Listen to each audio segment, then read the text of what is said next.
Okay. Yes. Can I start?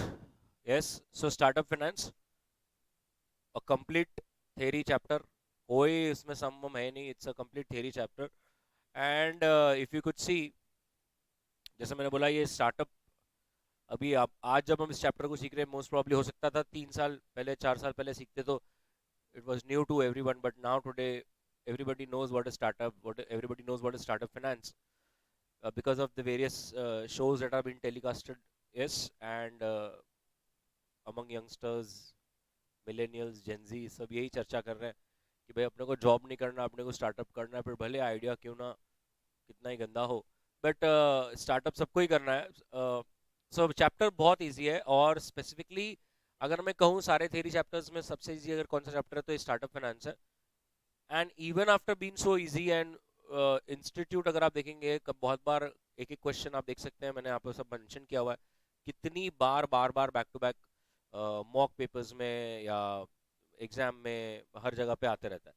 सो कुछ भी छोड़ना मत, अच्छी तरह से कर लेना, and I hope everybody has a highlighter. So keep on highlighting whatever I state, right. तो सबसे पहले इज अ स्टार्टअप फाइनेंस. अभी startup finance as a chapter क्यों लेना है, because I hope you understand, everybody understands what is startup, but then startup के लिए funding कहाँ से लाएंगे, क्योंकि the biggest problem that India lacks is not in terms of talent or ideas, but बहुत जगह पे ऐसा होता है कि यार मेरे पास आइडिया भी है, मेरे पास टीम भी है, मेरे को मालूम भी है क्या करना है, बट पैसे का कमी है. तो ये चैप्टर आपको एक तरह से कुछ आइडिया देता है कि अगर आपको पैसे चाहिए तो आप कौन से सोर्सेज है जहाँ से आप पैसे ले सकते हो, अगर आपको वहां से पैसे लाने हैं तो क्या मेथड है, क्या बेनिफिट्स है स्टार्टअप की तरह रजिस्टर कराने में, एंड सो फोर्थ, राइट. तो सबसे पहले startup financing means infusion of money into your idea so that it can be turned into reality, right. So you need पैसा. पैसा आपको क्यों इतना चाहिए, because the banks are not interested. The important point is banks are not interested. And why banks are not interested? Because your idea अभी is not tested. Your idea success होगा कि नहीं होगा ये बिल्कुल कोई क्लैरिटी नहीं है, और इसीलिए जो ट्रेडिशनल लेंडर्स हैं वो आपके बिजनेस में इन्वेस्ट नहीं करेंगे. One of the major reasons is कि you don't have a past to prove, right. You don't have a history to prove कि आपका आइडिया वर्क करता है, या आप उस आइडिया आइडिया तो बहुत अच्छा होगा बट आप उसको इंप्लीमेंट सही से कर पाते हो कि नहीं. So banks are not interested, and obviously in whenever you, अगर आपने देखा होगा, it is very important to initially speed up your operations, because population इतना है, competition इतना है कि you start anything, the next day there are hundreds of people starting it. So funding is very important, and funding से ज़्यादा once you get an idea it is very important to implement as soon as possible. जितना ज़्यादा जल्दी हो सके उतना आपको penetrate करना है, और इसीलिए जस्ट बिकॉज कि वो सक्सेसफुल नहीं है ट्रेडिशनल लेंडर्स इन्वेस्ट नहीं करेंगे, और अगर वो इन्वेस्ट नहीं करेंगे तो पैसों की कमी रहेगी, पैसे की कमी रहेगी तो हम जल्दी पेनिट्रेट नहीं कर पाएंगे, और इसीलिए अपने को फंडिंग की जरूरत है. तो large investors are interested in putting where there is a strong business plan, so you should have that, and obviously take an advice from experience entrepreneurs, जो हम लोग बहुत फेमसली बोलते हैं मेंटोर्स, जिन्होंने क्रैक कर लिया है, जिन्होंने कमा लिया है, जिनको पता है कैसे इंप्लीमेंट करना होता है. तो सबसे पहले बस एक सिंपल सा है कि स्टार्टअप फाइनेंस का मतलब क्या है, मेरी आइडिया को रियलिटी में टर्न करने के लिए जो मुझे पैसों की जरूरत है वो मैं कहाँ से लाऊं. और क्यों मुझे ये क्वेश्चन आता है, बिकॉज ट्रेडिशनल लेंडर्स तो मुझे पैसे नहीं देंगे. तो ऐसे कौन से सोर्सेस है जहां से मैं पैसे ला सकता हूं. तो अगर आप एक एक कर कर देखेंगे, सबसे पहला तो है personal financing. And personal financing का मतलब क्या है, you have to use your own resources. आपने अब तक कोई पैसे बचाए होंगे, आपके मम्मी पापा ने कोई पैसे बचाए होंगे, आपको वहां से पैसे लाने, that is one first way, अपना पैसा लगाना पड़ेगा, that is the first thing. Number two is personal credit lines. Personal credit lines मतलब आप खुद, आपकी क्या गुडविल आपने अपने बैंक्स में क्रिएट करी है, वहां से आप खुद अपने नाम पे पर्सनल लोन लीजिए. तो यहाँ पर वो एक बेसिक एग्जांपल बोलते हैं क्रेडिट कार्ड्स. अभी ये क्रेडिट कार्ड्स कैसा है, ऐसी don't get me wrong, but this extract is actually copied from some US degree, जहाँ पर क्रेडिट कार्ड की लाइंस और क्रेडिट कार्ड पर लोन लेना एंड ऑल इज वेरी ज्यादा. अपने इंडिया में ऐसा तुम बोलेंगे मैं क्रेडिट कार्ड से लोन लेके बिजनेस करूंगा, नहीं होता है. सो यहाँ पर पर्सनल क्रेडिट लाइंस का मतलब होता है आपका कितना लोन सैंक्शन हो सकता है, आपके इनकम टैक्स रिटर्न्स जो आपने फाइल किए होंगे उसके हिसाब से आप कितना लोन प्रोक्योर कर सकते हो पर्सनल, उसके हिसाब से आप कर सकते हैं. Third, you need to talk with your family and friends. So it's very important. आप उनको बोल सकते हो कि भाई I share some ownership with you, or you can give them something in writing. So family and friends can give you. So the first is your savings. Second, तुम कितना loan ले सकते हो. Third, your friends and family. Next is peer to peer lending. Now peer to peer lending का मतलब क्या है? There are 10 people. जैसे अभी बैंगलोर में बहुत ज्यादा होता है, बेंगलुरु में बहुत ज्यादा होता है. What happens is, so there are 20 startups in a building, right? And everybody is rather starting its own business. So बहुत बार क्या होता है? Let's say one startup है which is into accounting. तो वो क्या करता है, एक तो अपने ही बाकी 19 स्टार्टअप जो बिल्डिंग में है उन्हें फ्री में अकाउंटिंग सर्विस देगा. बदले में क्या हो जाएगा, कोई ना कोई ऐसा एक स्टार्टअप होगा जो वेब डेवलपमेंट ऐप डेवलपमेंट कर रहा होगा, वो उसके लिए फ्री में ऐप बना दे. तो दोनों का काम बन जाएगा, दोनों को पैसे देने की जरूरत नहीं पड़ेगी. यस. और दूसरा पीयर टू पीयर लेंडिंग में हम लोग ऐसा बोलते हैं कि आप भी स्टार्टअप कर रहे हो, मैं भी स्टार्टअप कर रहा हूं, मैं भी कहीं 4-5 साल डाउन द लाइन हूं, आप भी 5-6 साल डाउन द लाइन है, और हो सकता है हम ही हमारे जैसे ही बडिंग एंटरप्रेन्योर्स को फंडिंग दें. तो पीयर टू पीयर का मतलब क्या होता है, भाई एक बड़ा स्टार्टअप है, 3-4 छोटे स्टार्टअप में पैसा लगा दिया. अब वो क्यों हो सकता है, मे बी उनको स्टार्टअप में ऐसी कोई सिनर्जिक बेनिफिट दिख रही है कि कल जाके ये बड़ा होगा तो मुझे भी इनडायरेक्टली फायदा होगा, राइट? तो अगर आपने देखा होगा जितने भी बड़े बड़े स्टार्टअप्स हैं, ओला, जोमैटो, सबसे बड़ा CRED, mister Kunal, he has invested in more than 250 startups. उनका खुद का भी स्टार्टअप है, but peer to peer lending में चल रहा है. The next is crowd funding. You know, crowd funding platforms आ गए, अभी अभी वेबसाइट्स भी आ गए. क्राउड फंडिंग प्लेटफॉर्म्स का मतलब क्या, आपको पैसे चाहिए, आप वहां पे अपनी रिक्वायरमेंट लिस्ट कर दो कि यार मेरे को है ना 15 लाख रुपए चाहिए, मैं आपको इतना परसेंट दूंगा, या मैं आपको ऐसा दूंगा वैसा दूंगा, मैच्योरिटी दूंगा. Let thousands, 10,000, lakhs of people invest. आप एक मिनिमम डिनोमिनेशन रख दो कि भाई मिनिमम इन्वेस्टमेंट 5,000 रुपीज, और in multiples of 5,000, and people can start investing. So crowd sourcing, crowd funding का मतलब क्या है, जैसे बहुत बार होता है ना, हम लोग चैरिटेबल के लिए कोई सी डोनेशन की लिंक लगा देते हैं, भाई जिसको डोनेट करना है करो. वैसे क्राउड फंडिंग भी हो रहा है. क्राउड फंडिंग की बहुत सारी वेबसाइट्स आ गई है.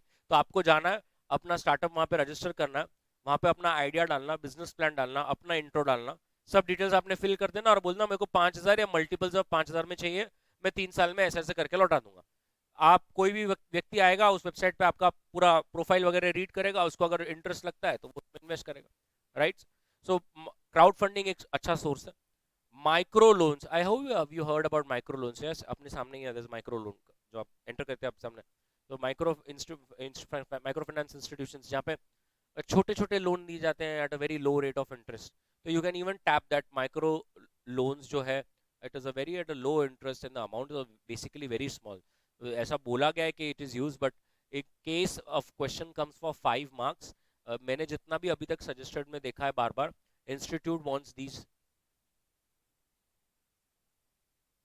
ये चाहिए उनको, ये माइक्रो लोन्स वगैरह मत डालना जबकि मॉड्यूल में है, but then don't put micro loan से आपकी स्टार्टअप की जो फंडिंग रिक्वायरमेंट है वो कोई पूरी नहीं होने वाली. The next is vendor financing. What is vendor financing? So बहुत बार ऐसा होता है कि you have lot of growth potential, you have customers, people are ready to order, but then you don't have the money to source raw material. You don't have money कि भाई मैं raw, मेरे को ऑर्डर तो मिल गया, मेरे को किसी ने बोला कि मेरे को सो एंड सो 500 क्वांटिटी बना के दो, लेकिन वो 500 क्वांटिटी बनाने के लिए मेरे को रॉ मटेरियल तो चाहिए ना, मेरे को मेरे सप्लायर को पेमेंट तो करना है ना. बट मेरे पास सप्लायर तक को पेमेंट करने का मतलब, मेरे पास इतना खतरनाक मार्केटिंग है, मेरे पास प्रोडक्ट इतना अच्छा है, मेरे पास कस्टमर्स है, बट मेरे पास सोर्सिंग करने के लिए पैसा नहीं है. तो बहुत बार आपको क्या हो जाता है, वेंडर फाइनेंसिंग होता है. वेंडर फाइनेंसिंग मतलब क्या, जो व्यक्ति आपको फंडिंग दे रहा है वो आपके बिहाफ पे डायरेक्ट वेंडर को पेमेंट कर देगा, आपका जब पैसा आ जाएगा तो आप उसको दे देना. तो वेंडर फाइनेंसिंग का मतलब क्या है, राइट? अगर आपने देखा होगा आजकल इनवॉइस डिस्काउंटिंग भी चलता है, यूट्यूब पे बहुत सारे फिन इन्फ्लुएंसर्स डालते रहते हैं इनवॉइस डिस्काउंटिंग जैसा कंसेप्ट, जहाँ पर एक व्यक्ति है और उसको एक बिल आ गया है, उसने एक बिल जनरेट किया है, लेट्स से कोई कस्टमर से 50 लाख रुपए आने हैं. अभी 50 लाख रुपए का माल तो आपने बेच दिया, लेकिन सामने वो बहुत बड़ी कॉर्पोरेट है, कॉर्पोरेट 90 डेज के पहले पेमेंट नहीं करती. अब मेरे को तो यहाँ पे आज का आज पेमेंट करना है, मैं 90 डेज तक रुक नहीं कर सकता. तो आप वो बिल को वो प्लेटफॉर्म पे लगा सकते हो, और सामने वाला आपको क्या करेगा, आज के आज पैसे देगा बट 50 लाख से कम. Maybe the concern person can tell you I will give you 47 lakhs. 47 lakhs दे दिया, आपका काम बन गया. मेच्योरिटी पर जो पेमेंट आएगा 50 lakhs का वो ले लेगा, तो उसका 3 लाख का फायदा, right? The next is purchase order financing. So again, large orders agar aa rahe हैं and you want to deliver that, so there are companies who will advance the required funds directly to the supplier, and this 9 point can I से CA inter में किया था हमने. Factoring, receivables को manage करते हैं वो लोग, मेक श्योर करते हैं कि जल्दी जल्दी रिसीवेबल्स को कलेक्ट करें, बैड डेट्स को एलिमिनेट करें, एडमिन कॉस्ट को बचाने की कोशिश करें, राइट. तो वो वाला पार्ट है. अगर आप चाहें तो आप फैक्टरिंग को भी अपॉइंट कर सकते हैं, तो आपको जो day to day admin time pass है वो आपका बच जाएगा. आप किसी को आउटसोर्स कर दो, they will help you for that, right. So ये ऐसे कुछ वेज हैं जिससे आप क्या कर सकते हो, अपने स्टार्टअप के लिए फंड्स जो है वो इकट्ठा कर सकते हो. The next is what is pitch presentation. Now pitch presentation का मतलब होता है in front of all those venture capital angel investors, you are given a 10 15 20 minute ka time where you have to quickly give your intro. You have to give intro about what your idea is, what is the problem, how will you solve that, what's your business, पैसा अगर raise किया तो कहाँ से race किया है, and so forth. So pitch presentation is like एक gist में, अगर उनको पसंद आता है तो obviously there will be a long Q&A session where will keep on grilling you and you have to keep on answering them. But initially मेरे को अगर किसी का इंटरेस्ट डेवलप करने का है मेरे आइडिया में, तो मुझे शॉर्ट में एक 10-15 मिनट में एक जो मेरे को इंट्रो देना होता है कि मेरे को देखो ये मेरा आइडिया है, मैं ऐसा पैसा बनाएगा. I am not diving into much of a detail, but then basic idea से सामने वाला मुझे बोले ओके नेक्स्ट अपॉइंटमेंट अब 2 घंटे का रहेगा. तो pitch presentation is a short presentation काय का about your prospects and why we should invest. So you have to basically give a quick overview, and it can either be face to face, it can be online, and it can be to your investors, customers, partners and co-founders. So obviously यार पहला pitch presentation हम किसको करते हैं, जो हमारे near and dear ones हैं, जिनके साथ आप day to day business कर रहे हो, कि भाई टेस्ट बेसिस पे देखो ये मेरा आइडिया है, क्या लगता है आपको, क्या मैंने इसमें जाना चाहिए क्या. And then obviously these people will कि नहीं यार ये इट सीम्स कि ये नहीं वर्क करेगा या वर्क करेगा, what ever it may be, right. तो नेक्स्ट इज जब भी आप पिच दें तो आपने कौन सी बातों पे ज्यादा टच देना चाहिए, कौन सी बातों पर ध्यान रखना चाहिए. तो सबसे पहला है आपने प्रॉपर इंट्रोडक्शन देना चाहिए. किसका इंट्रोडक्शन देना चाहिए, अपना खुद का. It is very important first कि आप अपना इंट्रोडक्शन दे. बहुत बार ऐसा होता है कि आपका आइडिया अच्छा है, बट देन हो सकता है आप में वो टैलेंट नहीं है वो आइडिया को एग्जीक्यूट करने के लिए. आइडिया तो मैं कुछ भी ला सकता हूँ, मैं बोलूंगा कि भाई मेरे को तो लगता है पानी पे चलने वाला एक गाड़ी आ गया है, मेरे को ऐसा एक आइडिया कैसा लगा, आइडिया तो बहुत मस्त है, बट मैं कॉमर्स बैकग्राउंड का, मुझे मालूम ही नहीं क्या है, तो कैसे करेंगे. तो पहले आपको अपना आइडिया देना कि भाई आप कौन है, क्या नॉलेज है, नहीं है, कौन सी डिग्री है, क्या एक्सपीरियंस है. So first always make sure that you give a very short and sweet answer about what you are, what are the milestones that you have achieved till now, क्या है अब तक, तुम पहले तुम्हारा बताओ, बाद में आगे देखते हैं. एक बार अपना हो जाए तो उसके बाद होता है अपनी टीम का. ये बहुत इंपॉर्टेंट होता है कि team is very important, right. हम सब नहीं कर सकते, हम सब करने जाएंगे तो फिर हम बहुत स्लो हो जाएंगे, हम पीछे रह जाएंगे. देखिए मेरे जैसा, you need a team, you need 5 6 8 10 15 people with you. आप बोलेंगे मैं ही मार्केटिंग करता हूँ, मैं ही आईटी संभालता हूँ, मैं ही अकाउंट्स करता हूँ, मैं ही सब करता हूँ, तो नहीं होता. आपको सामने वाले को बताना पड़ेगा कि बॉस मेरे पास है ना मार्केटिंग के लिए भी ये बंदा है, ये इसका इसका फोर्टे है, इसका नीश एरिया है, ये संभालेगा. मेरे पास ऑपरेशंस के लिए ये बंदा है, मेरे पास आईटी के लिए. टीम अगर स्ट्रांग रहेगा ना तो लॉन्ग टर्म में चलेगा. अगर टीम नहीं है तो फिर it will not, everything is short term. So आपको सेकंड चीज में सबसे इंपॉर्टेंट क्या बताना है, टीम कौन सी है जो आपके प्रोडक्ट को सक्सेसफुल बनाती है. Clear about this. So second is your team, जिनके साथ आप काम करने वाले हैं, जिनके साथ आप रिजल्ट्स अचीव करेंगे. द थर्ड इज, अब आप बताइए क्या प्रॉब्लम है, क्या प्रॉब्लम है जो आप ये बिजनेस ला रहे हैं, और उस प्रॉब्लम का क्या सोल्यूशन है, कि आप उसको कैसे सॉल्व करेंगे. तो आपको क्या लगता है बिजनेस आइडिया ऐसी तो क्या प्रॉब्लम थी और आपने उसको कैसे सॉल्व की. नेक्स्ट, मैं क्या कहता हूं, आप भी अच्छे हैं, आपकी टीम भी अच्छी है, प्रॉब्लम भी अच्छा है, सोल्यूशन भी अच्छा है, लेकिन आप कस्टमर तक कैसे पहुंचाओगे. प्रॉब्लम तो है बट कस्टमर को रियलाइज तो कराना पड़ेगा ना. कस्टमर तक वो प्रॉब्लम को कैसे, कस्टमर को प्रॉब्लम कैसे रियलाइज करवाओगे और फिर उसको सोल्यूशन दोगे. Very important, marketing. तुम कस्टमर्स कैसे लाएंगे, प्रॉब्लम तो है बट कस्टमर्स कैसे लाएंगे. नेक्स्ट, ये सब हवा में बातें हो गई. अब नंबर्स की बात, आपको कुछ प्रोजेक्शंस देने पड़ेंगे कि अगले 3 साल में हम ऐसा करेंगे, अगले 5 साल में हमारा सेल्स इतना रहेगा, अगले 2 साल में हमारा प्रॉफिट इतना रहेगा. आपको कुछ ना कुछ नंबर्स में बात करनी पड़ेगी.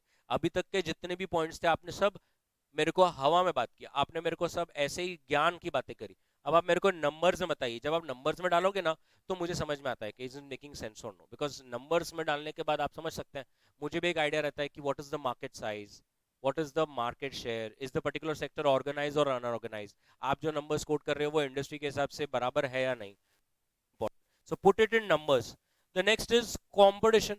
It is very important to highlight ऐसे कौन है जो सेम आइडिया के साथ कर रहे हैं. अगर पता चला कि आपका जो प्रॉब्लम है, आपका जो सोल्यूशन है, आपके पास टीम है, आपके पास ये जो ऊपर के सारे पॉइंट सब सही है, लेकिन आपका कंप्यूटर रिलायंस है, तो फिर ऑब्वियसली सामने वाला बोलेगा कि नहीं। आप सोच रहे हो कि मैं गूगल मैप जैसा एक मैप बनाऊं, आपके पास आइडिया भी, आपके पास टीम भी है, बट आप बोलोगे मेरा सबसे बड़ा कंप्यूटर गूगल है, क्या ही कर लेंगे आप? कुछ भी नहीं कर सकते। ऑब्वियसली कर, देखिए मेरे को तो क्या है, मतलब करो, मुझे कोई इशू नहीं, बट आप ये थोड़ा सोचिए ना कि जायंट प्लेयर अगर आपका कोई कंपटीटर है तो फिर वो बहुत दिक्कत हो जाती है।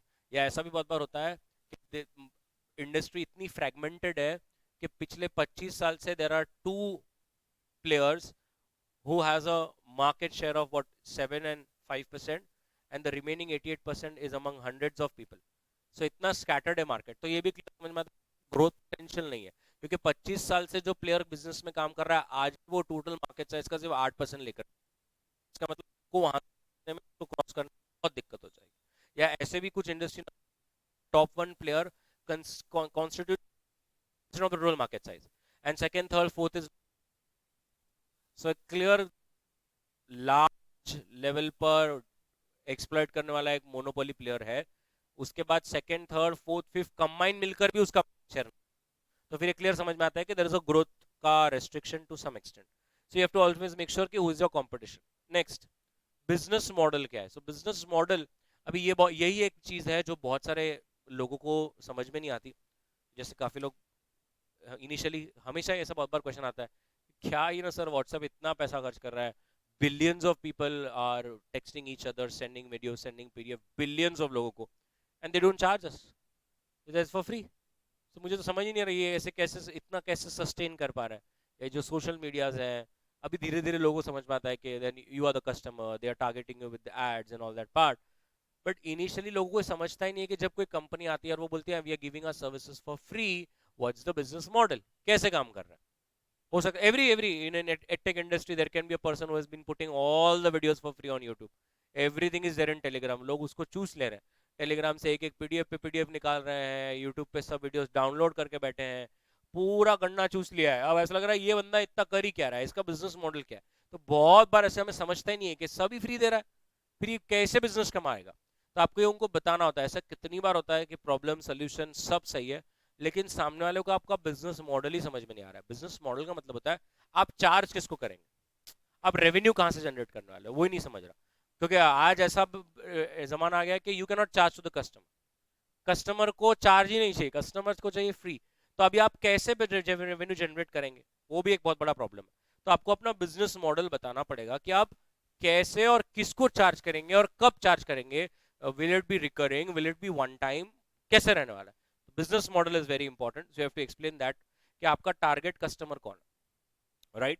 एंड अल्टीमेटली लास्ट में पैसा लाया क्या अब तक, और नहीं लाया तो मतलब आज तुम क्या पैसे मांगने आए हो, या अगर इसके पहले तुमने फंडिंग ले ली है तो उसका अभी तक यूटिलाइजेशन कैसे हुआ है, वो भी एक मालूम पड़ता है कि यार आपने पहले 2 साल पहले 25 करोड़ किसी से लिए थे, तो वो 2 साल में 25 करोड़ खत्म हो गए क्या, है तो कितना है, अगर आपने यूटिलाइज किया तो किधर कितना परसेंट यूटिलाइज किया।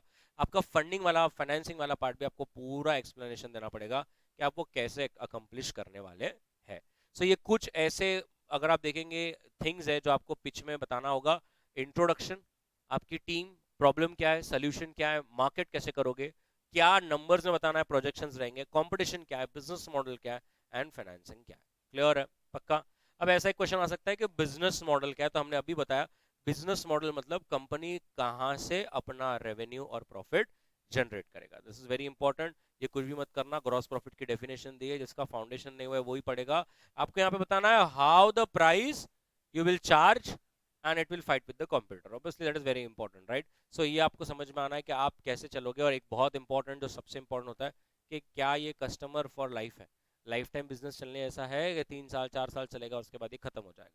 सो बहुत इंपॉर्टेंट है कि आप बताएं आप अपने कंप्यूटर को कैसे बीट करेंगे, और आप पैसा कहां से जनरेट करेंगे, और कैसे प्रॉफिट जनरेट करेंगे, राइट? द सिक्स्थ इज कि कौन से 3 इंपॉर्टेंट डॉक्यूमेंट्स है जो आपको बनाने चाहिए जिसके ऊपर आपको आपकी फंडिंग मिलेगी। सो ये तो मैं, मतलब मैं क्या सिखा रहा हूँ मुझे नहीं समझ रहा। सो बैलेंस शीट, सबको पता है बैलेंस शीट क्या होता है, विच explains you all your assets and liabilities. Income statement again which clearly states what's your monthly income और एनुअल इनकम, डिपेंड ऑन कैसे आप बना रहे हो, क्वार्टर ऑन क्वार्टर है तो quarter on quarter.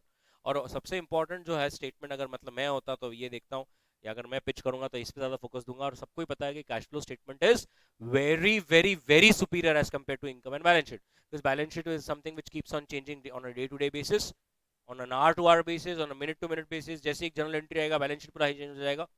Income statement क्यों इतना पैथेटिक है? बिकॉज उसके अंदर non cash items, non operating items, extraordinary items, exceptional, one time सारा आ जाता है, जो मेरे को करेक्ट फिगर देता ही नहीं कि मैं क्या कर रहा हूं।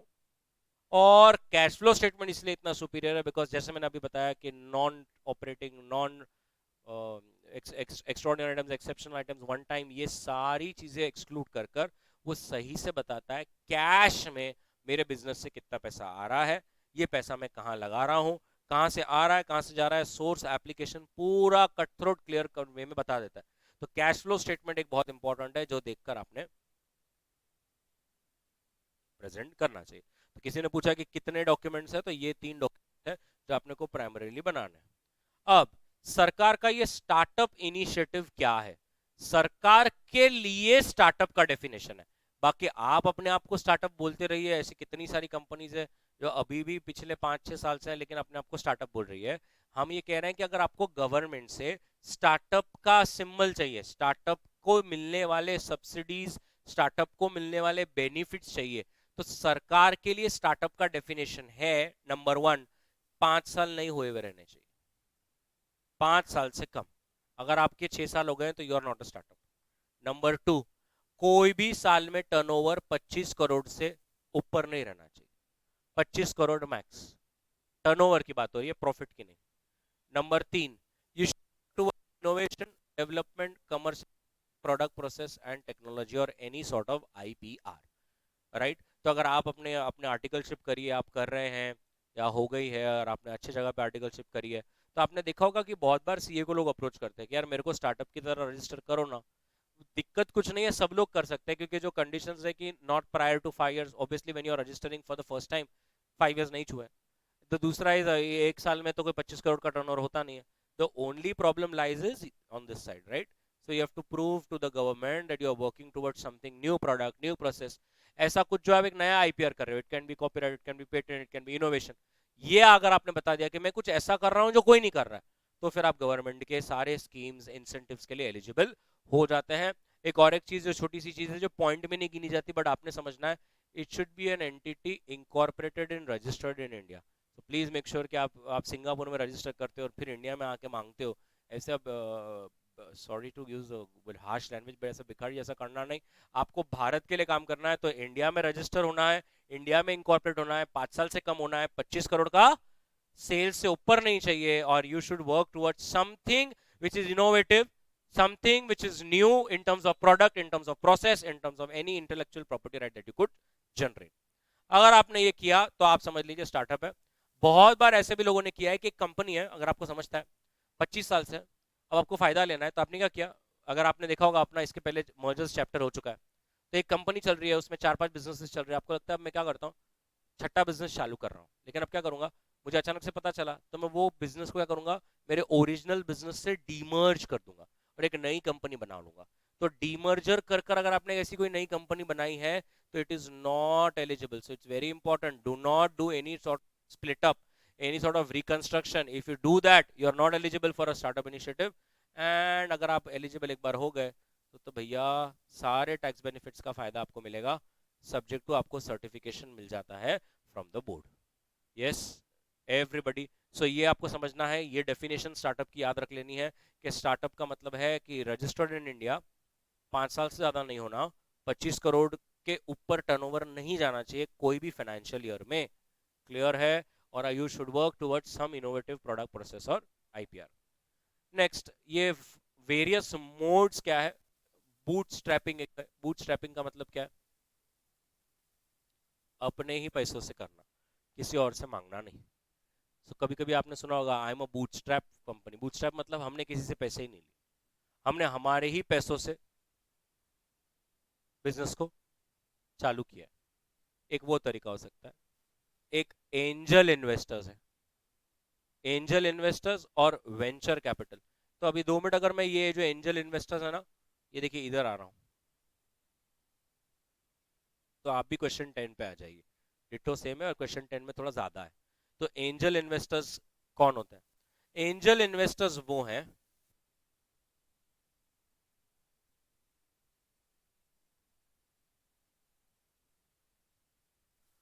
राइट, एवरीबडी एकदम इनिशियल फेज पे है आपका बिजनेस और दे आर हेल्पिंग यू, इसलिए उसका नाम रखा है एंजल। एंजल जो को बिना सच्ची बिना कोई स्वार्थ के आपके ऊपर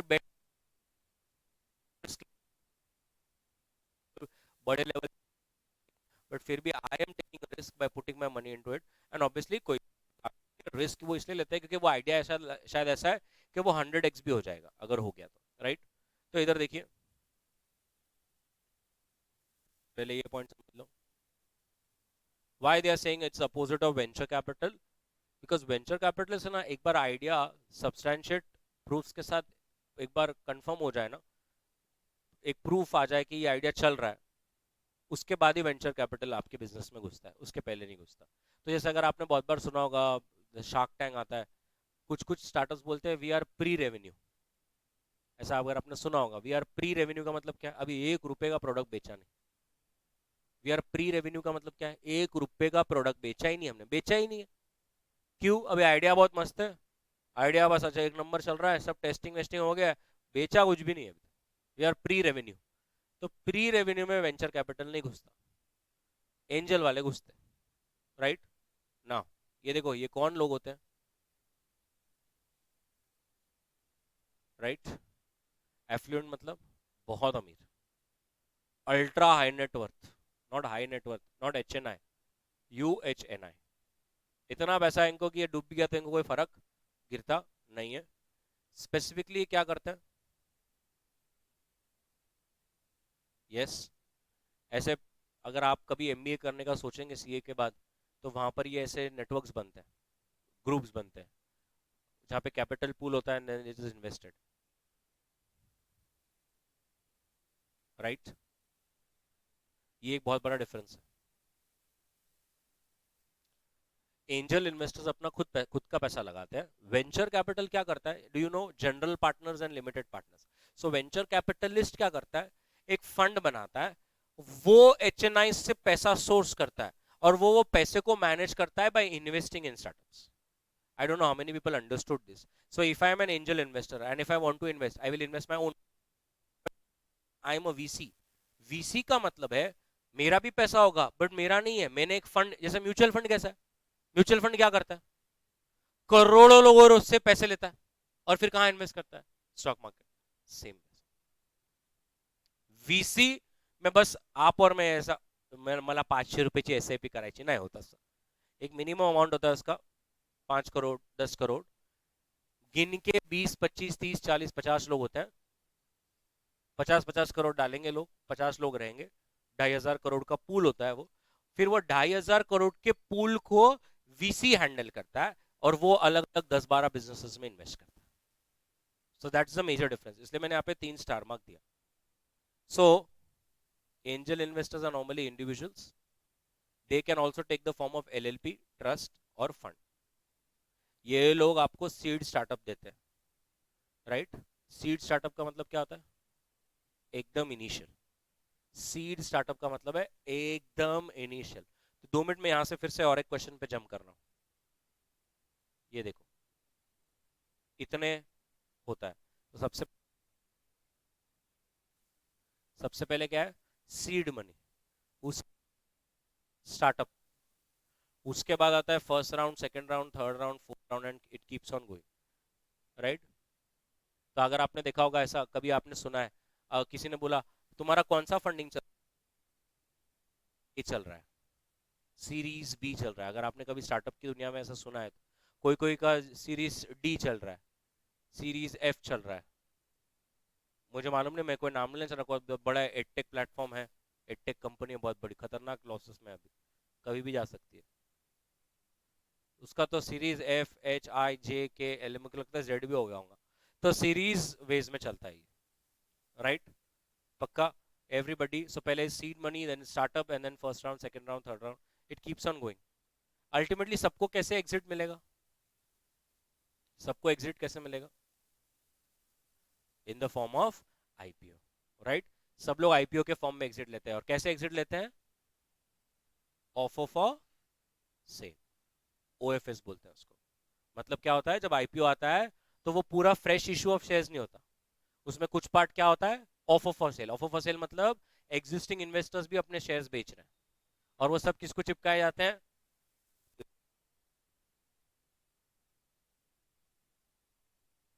और फिर अपन ऑब्वियसली घुसे ही रहते हैं। तो ये याद रखना है, ऑफर फॉर सेल के थ्रू ये लोग सब निकलते हैं। तो that is your angel investor, right, everybody. And the third is obviously venture capital fund. Venture capital will only go if there is an exceptional growth. ये ऑब्वियसली प्रोफेशनल्स के द्वारा मैनेज किया जाता है, जो एकदम फास्टेस्ट ग्रोइंग कंपनीज में invest करता है, और ये कभी स्टार्ट में नहीं आएगा, एंजल आएगा, वेंचर कैपिटल आएगा। अब ये देखिए, ये ऐसे एक केस स्टडी टाइप क्वेश्चन आया है, जो जैसे अपन बोलते हैं ना, what are the various features that we should see in a car, तो अपन चार पांच फीचर्स बोलते हैं। फिर चुपी वही क्वेश्चन को ऐसा पूछना, mister Vaidya wants to buy a car, can you tell us what are the various features he should look after. लोगों को बोलते केस स्टडी क्वेश्चन आ गया, केस स्टडी आ गया, पागल, सेम है। तो वो यही है, अगर आप देखेंगे यहाँ पे क्या बोल रहे हैं, एक इंडिविजुअल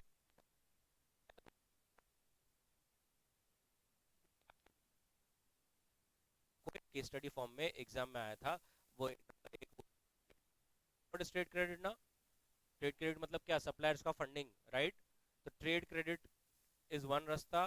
दूसरा, अभी बात करी कौन सी, फैक्टरिंग। फैक्टरिंग मतलब क्या, अपने रिसीवेबल्स को पूरा आउटसोर्स कर देने का, वो वाला पार्ट। और थर्ड थिंग मतलब ये है यहाँ पर, कि जब आप नया स्टार्टअप हो ना, तो instead of buying the assets, take everything on rent. तो व्हाट हैपेंस इज, कल जाके कुछ हुआ तो फिर तुरंत अपन दे के वाइंड अप हो सकते हैं। तो यहाँ पर वो क्या, purchase, take it on lease, everything should be on lease,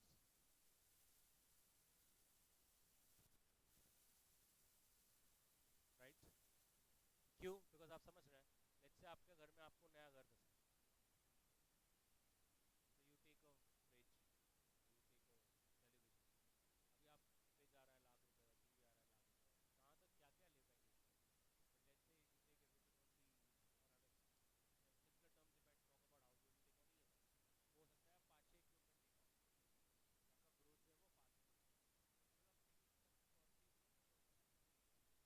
take on EMI, तो हो सकता है आप पाँच छः इक्विपमेंट टेक ऑन करो, आपका ग्रोथ जो है वो फास्ट होगा। मतलब आप taking some costly equipment on lease.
सबसे इंपॉर्टेंट क्या है कि वो लोग आपको स्केल जो है वो बहुत ज़्यादा बड़े लेवल पर और बहुत शॉर्ट पीरियड में दे सकते हैं। तो सबसे बड़ा एडवांटेज क्या है, एक, लॉन्ग टर्म के लिए पैसा लगाने के लिए तैयार है।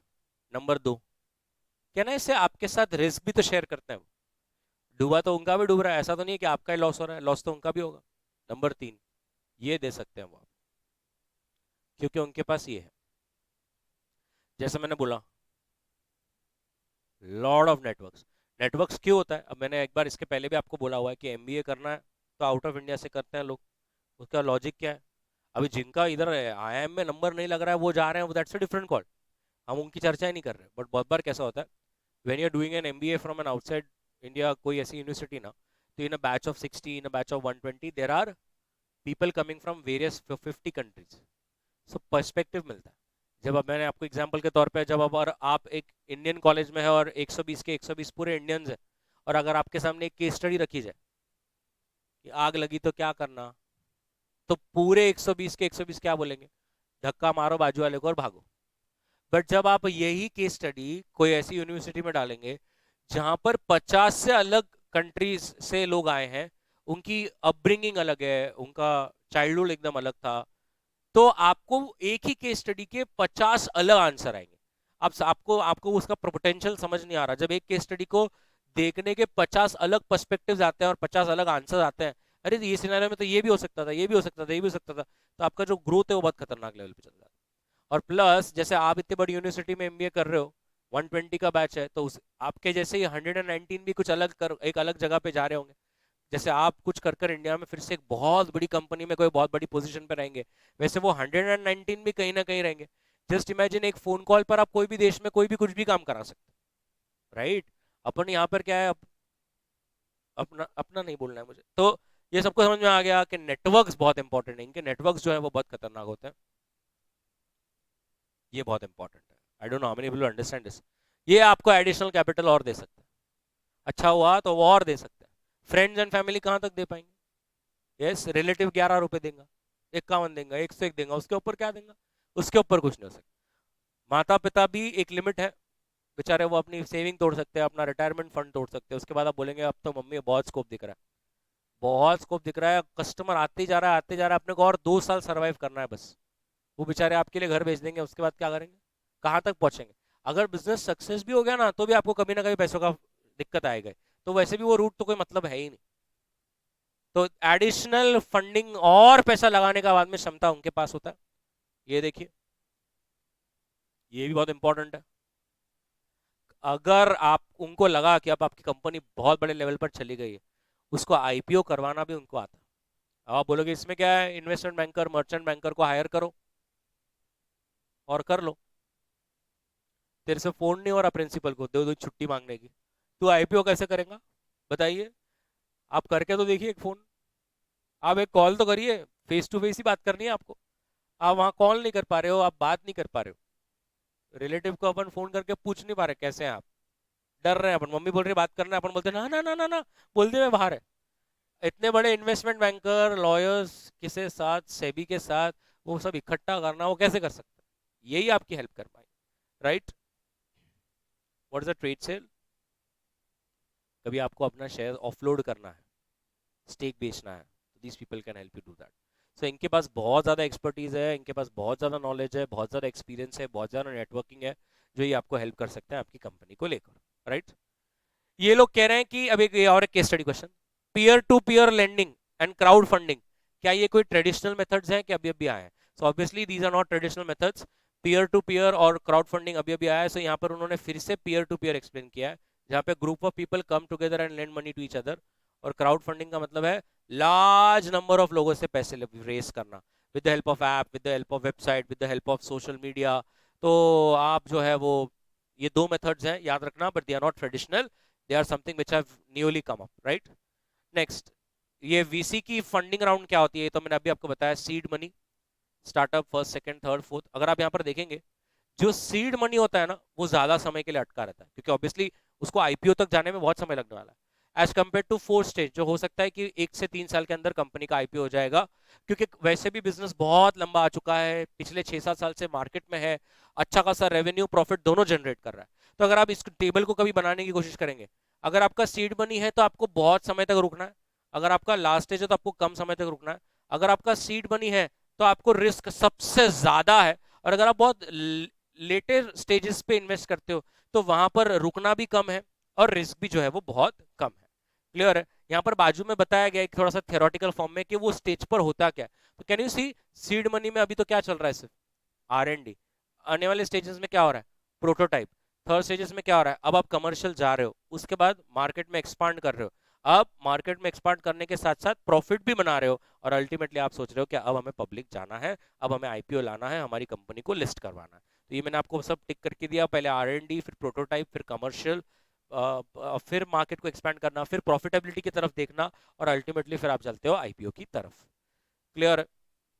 अब अगर समझ लो आप वीसी के सामने खड़े हो गए, तो वीसी कौन से ऐसे स्टेप्स लेता है ये डिसाइड करने के लिए कि उसको आप में इन्वेस्ट करना है या नहीं करना है। So number 1 is deal origination. अब पहली बात तो डील ओरिजिनेशन का मतलब होता है they don't directly contact you, neither you can directly contact. ये देखो,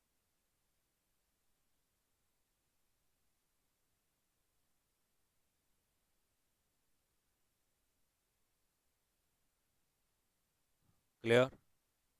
पक्का? तो ऑब्वियसली कौन काम करेगा, ये सब अपन ही करने वाले हैं उनके लिए। हम क्या क्या काम करेंगे? यस, इस सारी चीज पे हमें क्या करना है, रिपोर्ट करना है कि प्रमोटर का फोकस क्या है, टर्नओवर कहाँ से आने वाला है, कौन से सेक्टर में ये लोग काम कर रहे हैं, जो एक प्रॉपर एक होता है ना, उस व्यक्ति का एक बायोडेटा है, क्या ये क्या कर रहे हैं, जरा हमको इन्फॉर्मेशन तो दीजिए। ये देखो, राइट? तो डायरेक्ट मीटिंग नहीं होती कभी, पहले बायोडेटा जाता है। यस, मतलब मैं इसका बात कर रहा हूँ, और उसमें बाद जब एक बार वो सही लगे सब, तो ही हम आगे बढ़ते हैं। तो यहाँ पर वो डॉक्यूमेंट को हम क्या कहते हैं, याद रखना, ये investment memorandum. Yes, investment memorandum से ही समझ में आता है कि बिजनेस क्या है, क्या फंडिंग चाहिए, क्यों चाहिए, क्या बिजनेस मॉडल है। तो सबसे पहले डील ओरिजिनेशन, मतलब आगे बढ़ना है कि नहीं बढ़ना, इससे मिलना है कि नहीं मिलना, ये सब वो डॉक्यूमेंट को रीड करके डिसाइड किया जाता है। That is the first thing that you do. इसके ऊपर अगर आप, मुझे मालूम नहीं अभी आप क्या देखते हो इंस्टाग्राम पे या हर जगह पे, मेरे को ये सब चीज़ों के रिलेटेड बहुत सारे ये आते हैं, वेबिनार्स आते रहते हैं, इस पे लोग कितने सारे वेबिनार्स ले रहे हैं कि आपको डील ओरिजिनेशन, इन्वेस्टमेंट मेमोरेंडम कैसे बनाना चाहिए, क्या स्टेज है उसकी बनाने की, इसके ऊपर बहुत सारे वेबिनार्स चल रहे हैं। ठीक है? Number 2, screening. अब ये स्क्रीनिंग क्या है, मतलब क्या है, अभी तुम्हारे जैसे इन्वेस्टमेंट मेमोरेंडम्स बहुत आते हैं उनके पास, आप अकेले तो नहीं है ना तो भेज रहे हैं, ऐसे उनके पास रोज के 10 आ रहे हैं, सर ये भी है, सर ये भी है, ये भी है। अब उनमें से आपको क्या करना है, स्क्रीनिंग करना है। मतलब क्या, ये देखो, बराबर है? सो जो भी बहुत एक्सपीरियंस लोग हैं, they will sit, they will read, they will screen out किसको बुलाना है, और उसके बाद बुलाया जाएगा। What is the due diligence? What is the due diligence? Have you heard about due diligence? Due diligence in simple words is to check what you say is right or wrong. So this deal origination में you made an investment memorandum and submitted, which I accepted कि ठीक है चलो। अब due diligence का मतलब है जो जो तुमने इसमें बोला वो सब सही है क्या, दैट्स ड्यू डिलीजेंस। सिंपल भाषा में, तुमने बोला मैं ऐसा हूँ, मैं ऐसा हूँ, मैं ऐसा करने वाला हूँ, ऐसा होने वाला, ऐसा होने वाला, ऐसा होने वाला है, मेरे को इम्प्रेसिव लगा, मैंने उसको स्क्रीनिंग में हाँ बोला। अब मैं क्या करवाऊंगा, आपने ये जो मेरे को बोला ना, मुझे ये चेक करना है सब बराबर है कि नहीं, तो उसको बोलते हैं हम ड्यू डिलिजेंस। तो ड्यू डिलिजेंस का मतलब है,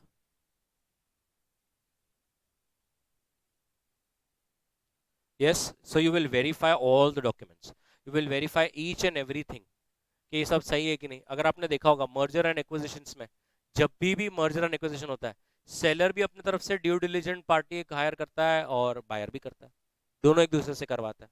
ड्यू डिलिजेंस किस किस चीज का होता है, सीए फाइनल ऑडिट में एक पूरा चैप्टर है उसके ऊपर, चैप्टर का नाम है investigation and due diligence, CA final audit में पूरा है उसके ऊपर।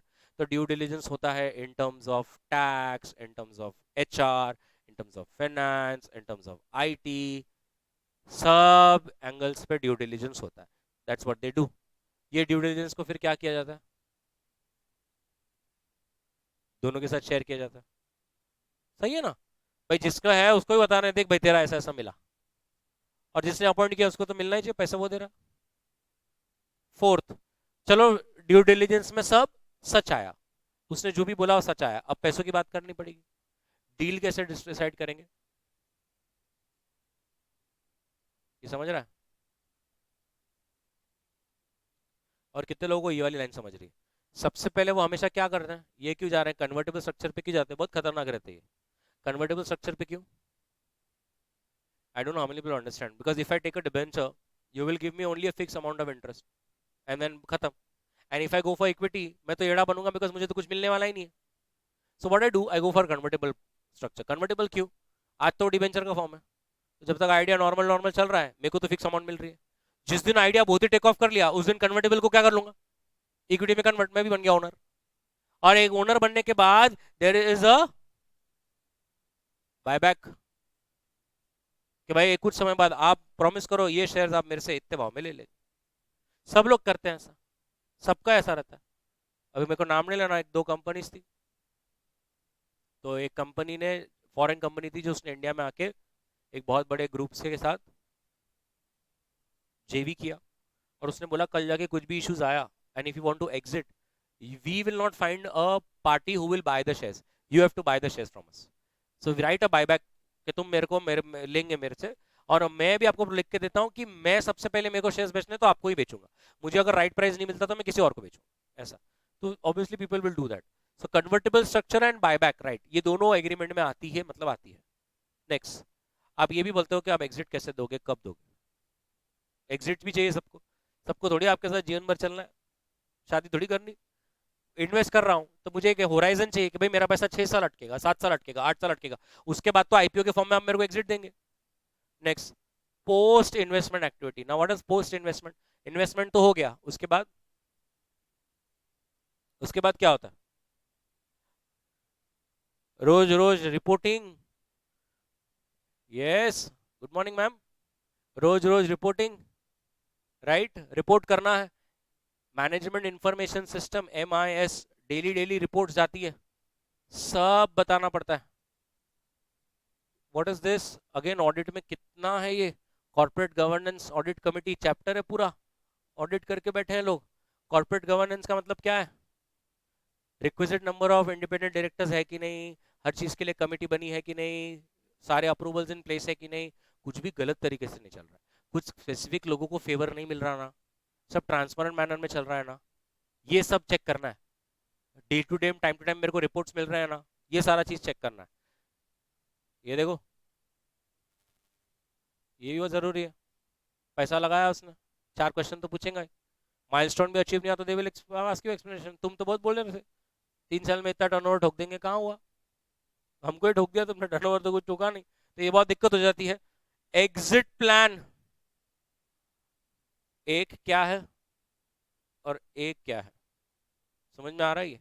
तो एक तो आप थर्ड पार्टी, मतलब कौन, आप और मैं, आईपीओ के फॉर्म में हमें चिपका देंगे वो, या तो फिर कोई दूसरा अगर वेंचर कैपिटल है जिसको आना है हम उसको दे देंगे, या तो फिर simple and straightforward promoter ही हमसे ले ले, प्रमोटर को ही पैसे देने पड़ेंगे और हमें एग्जिट दे देने पड़ेंगे. ऐसे वक्त पे वो लिखा के लेते मिनिमम हमको 18 to 25% का IRR चाहिए, तो बायबैक प्राइस भी आ जाती है कि मिनिमम इतना प्राइस पे तो आपको हमसे वही शेयर्स फिर से लेने ही पड़ेंगे. तो ये कुछ ऐसी चीजें हैं जो वीसी करता है. एक बार वीसी को अगर कोई चीज में इन्वेस्ट करना है तो वो ये सारे स्टेज से जाएगा. सबसे पहले क्या है? Deal origination. डील ओरिजिनेशन मतलब क्या?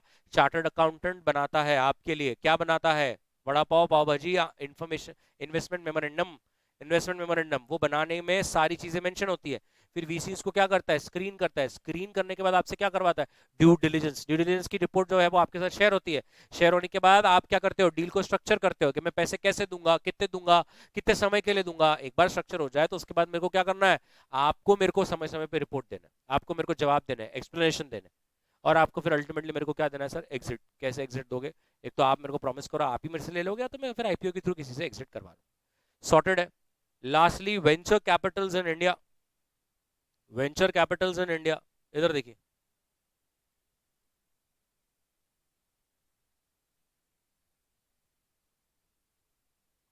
याद रखना ये तीन नाम, फर्स्ट टू स्टार्ट। ये कौन है, कौन बता सकता है ये कौन है?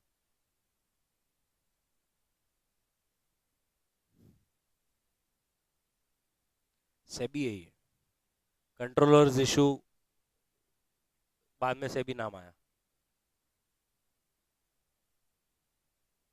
सही है कि पहले इन्वेस्ट करना है तो बहुत ज़्यादा रेस्ट्रिक्टिव था, टफ था, people were not able to access, और वहाँ वो टाइम पे everything was risky and unattractive. उसके बाद क्या हुआ? मोर प्लेयर्स केम। अरे यस और नो, इंडिया का क्या हुआ? लिबरलाइजेशन समझता है सबको, पब्लिक प्राइवेटाइजेशन आ गया, गवर्नमेंट ने बहुत सारे लाइसेंस ऑटोमेटिक अप्रूवल्स पे डाल दिए। यस, ये देखो, ऐसा पहले होता था, और अभी भी एच को कोई इंसेंटिव नहीं मिलता था, लेकिन फिर ये आया अपने इंडिया में, आज जो हमारा 96% ऑफ टोटल एक्सपोर्ट्स है, राइट, फिर से हमारा ये पोपट हो गया था, और जो शिफ्ट जो बच गए इसको, उनको मिलना चालू हो गया, and they started the VC funds, right. So चालू बहुत समय से है, लेकिन आपको इसमें सिर्फ और सिर्फ हमारे ड्रॉबैक्स बताने हैं। जो बच्चा पढ़ के नहीं आता है वो क्या करता है, बहुत ही रोजी पिक्चर पेंट करता है, इंस्टीट्यूट को समझ जाता है, इंस्टीट्यूट देती है धप्पा। बट याद रखना है, अपना स्टार्ट से जो है was all risky, was all shady, did not attract any people, had no incentives, and the government has always tried to improve it. ये सब improve कब हुआ है? Post the .com, .com bust के बाद, मतलब early 2000, 2003, 2004, 2005 के बाद से ही अपने यहाँ पर ये पिकअप किया है, जो कंपनी सरवाइव कर गई वहां से। उसके पहले आपको बार बार सिर्फ यही बोलना है, everything was not working in the way, बराबर से है। नेक्स्ट, वीसी इन इंडिया आप कैसे स्ट्रक्चर कर सकते हो? नंबर वन, इधर देखिए, एक ऐसा है, डोमेस्टिक फंड्स का मतलब क्या है? यहीं के लोगों ने ही पैसे इन्वेस्ट करें, राइट।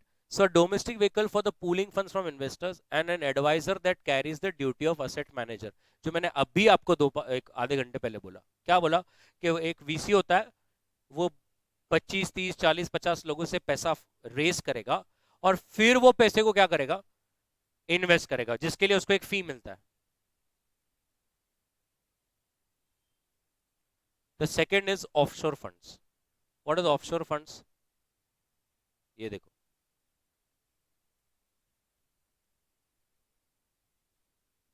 सही है। So registered outside India, investments raised outside India, but you are investing in a portfolio of companies in India. So there is domestic fund and there is offshore funds. Diagram देखिए, सही है क्या?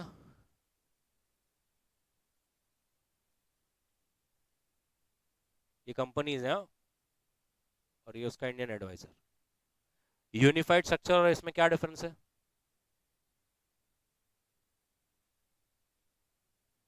दो का।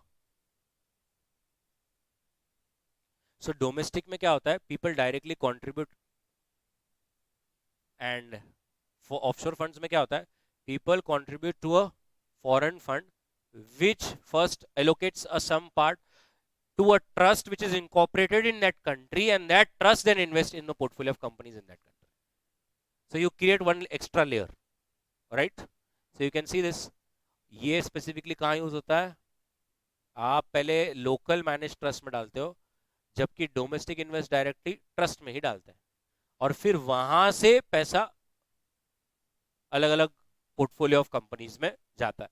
तो हमेशा एक ये चीज याद रख लेना, offshore structure and unified structure, the only difference is the funds are not directly invested but first transferred to a local trust, and from there the fundings happen.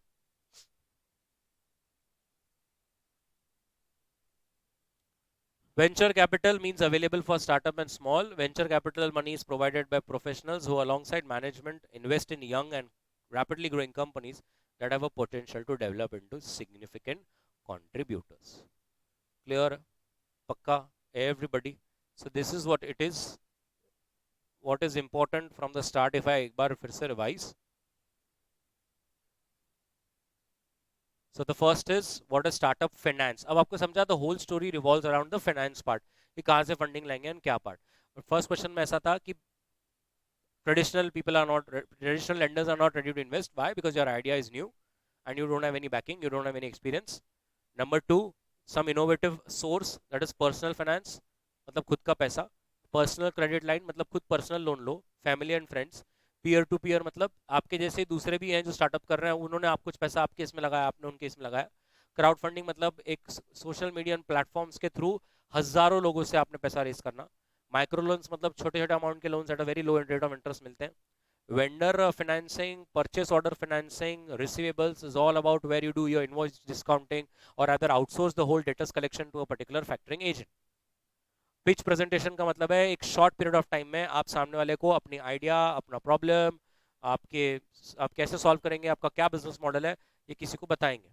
जब आप पिच कर रहे हो तो आपको किन बातों का ध्यान रखना है? सबसे पहले प्लीज आप अपना बताइए, आप कौन है, आप क्या करते हैं. नंबर दो, आपकी टीम क्या है, टीम में कौन कौन लोग हैं, टीम में वो कैपेबिलिटी है क्या एग्जीक्यूट करने की, प्रॉब्लम क्या है जो आप सॉल्व करने निकले हो, उस प्रॉब्लम को आप सॉल्व करोगे तो क्या सोल्यूशन है, कैसे इसको कस्टमर तक पहुंचाओगे, क्या प्रोजेक्शंस है और क्या माइलस्टोन्स है, कैसे आप ये सब चीजों को नंबर्स में बताइए कैसे अचीव करेंगे.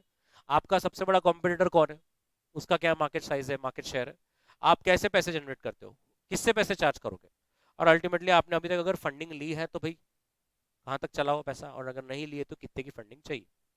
बिजनेस मॉडल का मतलब ही है कि आपका पैसा जनरेट करने का तरीका क्या है और क्या ये कंपटीटर के मुकाबले आपका लॉन्ग टर्म के लिए फीजिबल है या नहीं. इंपॉर्टेंट डॉक्यूमेंट्स में 3 documents, income statement, cash flow and balance sheet. Startup initiative क्या है? ऐसी कंपनी जो इंडिया में ही रजिस्टर्ड और इंकॉर्पोरेटेड है, 5 साल से कम हुआ है और हर साल 25 करोड़ से कम का टर्नओवर होना चाहिए.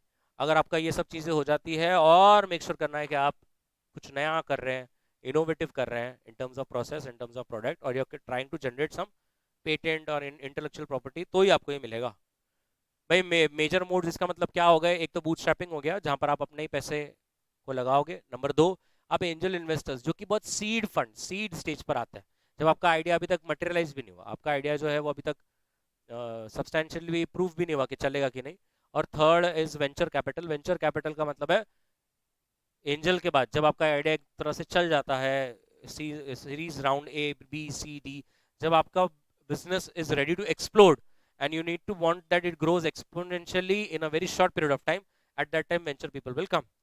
The next is an individual attempt was made. तो कैसे करना चाहिए? एक तो ट्रेड क्रेडिट्स, आपको जैसे मैंने बताया असेट्स खुद नहीं खरीदने के, फैक्टरिंग और लीज पे सारी चीजें लेने की. एंजल इन्वेस्टर्स मैंने उसके ऊपर पूरी चर्चा कर दी है. The major difference between angel investors and venture capitalist, the venture capitalist does not invest their own money, they raise from others, create a fund and then fund से जाता है. एंजल इन्वेस्टर्स का कैसा है? वो खुद ही अपना पर्सनल पैसा उसमें लगाता है. अगर आप वेंचर कैपिटल में सोच रहे हैं इन्वेस्ट करने का, आपके पास 10 करोड़ है जबकि है ही, और आप सोच रहे हो कि इसमें लगाना है, तो याद रखना है पीरियड बहुत बड़ा है, लिक्विडिटी बहुत दिक्कत आएगी, रिस्क बहुत ज्यादा है, और जो रहेगा वो आपको इक्विटी पार्टिसिपेशन रहेगा. एडवांटेज क्या है भाई? इनके पास पैसा है, इनके पास नेटवर्क्स है, इनके पास ऐसे कुछ रिलेशंस है, एक्सपर्टीज है, जो आपके बिजनेस को in a short period of time बहुत ज्यादा स्केल अप कर सकता है. पीयर टू पीयर लेंडिंग और क्राउड फंडिंग, क्या ये ट्रेडिशनल सोर्सेज हैं? नहीं, ये ट्रेडिशनल सोर्सेज नहीं है. और वीसी के स्टेज फंड राउंड्स क्या है? तो जैसे मैंने बोला सीड और स्टार्टअप, उसके बाद आपके राउंड्स चलते रहेंगे और अंत में आपका आईपीओ आता है. इनिशियली आपको याद रखना है जब आप इन्वेस्ट करोगे तो पीरियड जो रहेगा वो लंबा रहेगा, और अगर आप लेटर स्टेजेस में इन्वेस्ट करोगे तो पीरियड जो रहेगा वो छोटा रहेगा. इनिशियल स्टेजेस में रिस्क बहुत ज्यादा है, लेटर स्टेजेस में रिस्क बहुत कम है. और अगर हम थियोरेटिकली एक्सप्लेन करें तो पहले आपका R&D चलेगा, फिर आप वो प्रोडक्ट के प्रोटोटाइप्स बनाओगे, फिर उसको कमर्शियलाइज करोगे, फिर एक्सपांड करोगे, फिर प्रॉफिट जनरेट करोगे, और फिर अल्टीमेटली आप उसको आईपीओ में लेके जाओगे. अल्टीमेटली अगर वीसी को सब प्रोसेस में इंटरेस्ट है तो वो कैसे जाता है? पहले तो डील ओरिजिनेशन होता है, जहाँ पर वो खुद से नहीं करता है, एक इंटरमीडिएट अपॉइंट करता है जो उसके लिए इन्वेस्टमेंट मेमोरेंडम बनाता है, जिसके अंदर आपकी पूरी हिस्ट्री से लेकर प्रेजेंट से लेकर आपका क्या फ्यूचर प्रोजेक्शन है वो सब बताया जाता है. उसके बाद वो स्क्रीनिंग करेगा, सीनियर लोग करते हैं स्क्रीनिंग, स्क्रीनिंग करने के बाद आपने जो जो बोला उसका ड्यू डिलिजेंस होगा, वो चेक करेगा हर डॉक्यूमेंट की वेरासिटी सब बराबर है कि नहीं। एक बार हो जाए तो फिर आपका डील स्ट्रक्चर होगा कि वो कैसे पैसे इन्वेस्ट करेगा, कब इन्वेस्ट करेगा, कितने ट्रांचेस में इन्वेस्ट करेगा, अगर करेगा तो सामने कौन सा इंस्ट्रूमेंट लेगा, और अल्टीमेटली एक बार इन्वेस्ट हो जाए तो आपको उसको समय समय पर रिपोर्ट देना है, एक्सप्लेनेशन देना है, एमआईएस देना है, जिससे उसको मालूम पड़े कि सब बराबर ट्रैक पे चल रहा है कि नहीं, और लेटेस्ट स्टेज पे उसको आपको एग्जिट देना है। Venture capital funds in India में आपको स्पेसिफिकली याद रखना है कि इनिशियली हमको ये बोलना है कि एवरीथिंग स्टार्टेड फेल्ड, बिकॉज पहले इतना सब रेस्ट्रिक्शंस था, the rules were not investor friendly, there were no incentives for high net worth individuals to invest in startups. And lastly, what is the structure? There are two, domestic and offshore, जिसके अंदर एक offshore structure हो सकता है और एक unified. The only difference between the two is कि एक जो है वो डोमेस्टिकली सोर्स होता है एंड डायरेक्टली इन्वेस्टेड, एक जो ऐसा है जो आउटसाइड इन्वेस्टर्स के थ्रू सोर्स किया गया है, फिर वो पर्टिकुलर फंड से एक local managed and incorporated trust में इन्वेस्ट किया जाता है, और वो ट्रस्ट कंपनी जो है वो पोर्टफोलियो ऑफ कंपनीज में इन्वेस्ट करती है। This is how it goes. This is what the chapter is all about. Sure about this? Pakka? Everybody? So we will stop yahan pe. That's it. Meet you in the next lecture for another theory chapter.